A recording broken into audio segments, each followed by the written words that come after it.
de saúde pública, né? Se vocês pegarem lá na história, vocês têm a tal da revolta da vacina, que é bem interessante. Ela está intimamente ligada a uma questão de saúde, mas que vai também estar diretamente ligada a uma questão de planejamento, né? Aqui é uma outra imagem de modo como a gente começa a alterar a cidade, né? Na medida em que você vai, no caso brasileiro, incorporando a lógica industrial no cotidiano.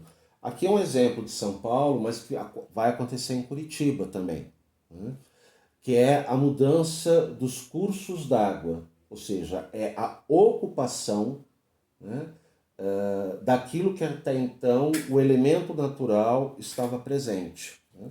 No caso aqui o exemplo, se vocês pegarem a primeira imagem, 1930, né, aqui minha área de doutorado, aqui você tem os meandros do rio Tietê, né? O meandro é como se fosse ele serpenteia, né? Como se fosse uma serpente, né? E aqui, 1945, né, você já começa a perceber, né, o rio sendo canalizado. Por exemplo, onde eu marquei aqui em vermelho, né, você tem a ponte, aqui o rio ele começa a ser canalizado. E hoje é o rio atual aqui, ó, de uma serpente, né, ele é encaixotado numa caixa de concreto, né? Então, quando você faz isso, você altera toda a dinâmica, né, do solo, de ocupação do solo, do valor do solo. E aqui em Curitiba, você tem os rios que são enterrados, né, onde passam as avenidas, as ruas, as calçadas, né? E em Curitiba não é diferente, né? Você tem, por exemplo, parte do rio Belém, chega uma hora que ele desaparece dos olhos das pessoas, né? E ele está lá no centro da cidade, né? E o que está ali no centro da cidade são as ruas e avenidas. Você não vê mais o rio. O que está acima do rio são os prédios e as ruas, né? Ai, ai, que mais?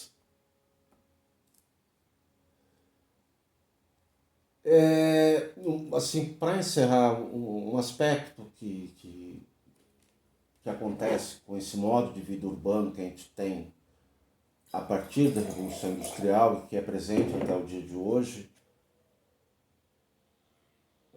é a perca do conceito de habitat, né? Ou seja, eu não lembro quem falou do Minha Casa Minha Vida, que a gente estava conversando, acho que o Leonardo.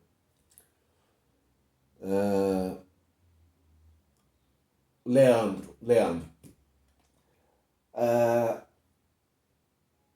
Se perdeu com esse processo que a gente vive a partir de 250 anos e aos dias atuais, um conceito que nas cidades medievais, quer dizer, são as contradições, né? Na cidade medieval você queima as pessoas, né? Mas você tem um conceito de pertencimento dos indivíduos em relação à cidade, né?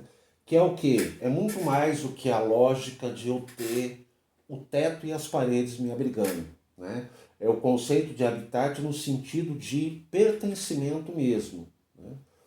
A ideia de ser cidadão, de ser sujeito reconhecido dentro da sociedade e da cidade como um todo, né? Na medida em que você, com a cidade capitalista, impõe essa lógica de mercantilização, né, você começa a definir, inclusive, os indivíduos pelo que eles carregam no bolso e aonde eles moram, né? Então, a ideia de ser cidadão na cidade, ela também fica condicionada a essa própria lógica de mercantilização da cidade, né?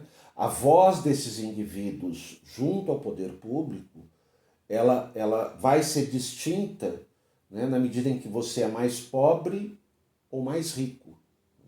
Então a cidade ela começa a cidade contemporânea ela começa a trazer uma série de problemas e que isso vai se sobrepondo, né, e que começa a se tornar um desafio gigantesco para o planejamento urbano como um todo, né? Quer dizer, como é que você faz, né? Porque, só para encerrar, quando eu falo de planejamento urbano, não fiquem com a ideia de é como se fosse um tabuleiro de xadrez onde você fica mexendo peças, né? Isso é uma visão positivista da cidade, né? A cidade, como o Nicolas falou, ela é viva, ela é orgânica, né? Ela não é um tabuleiro de xadrez. Nós não somos peças de xadrez, né? Porque senão você reduz indivíduos a peões, outros a cavalos, né? Outros a bispos, outros a torres, né? Isso é um tabuleiro de xadrez.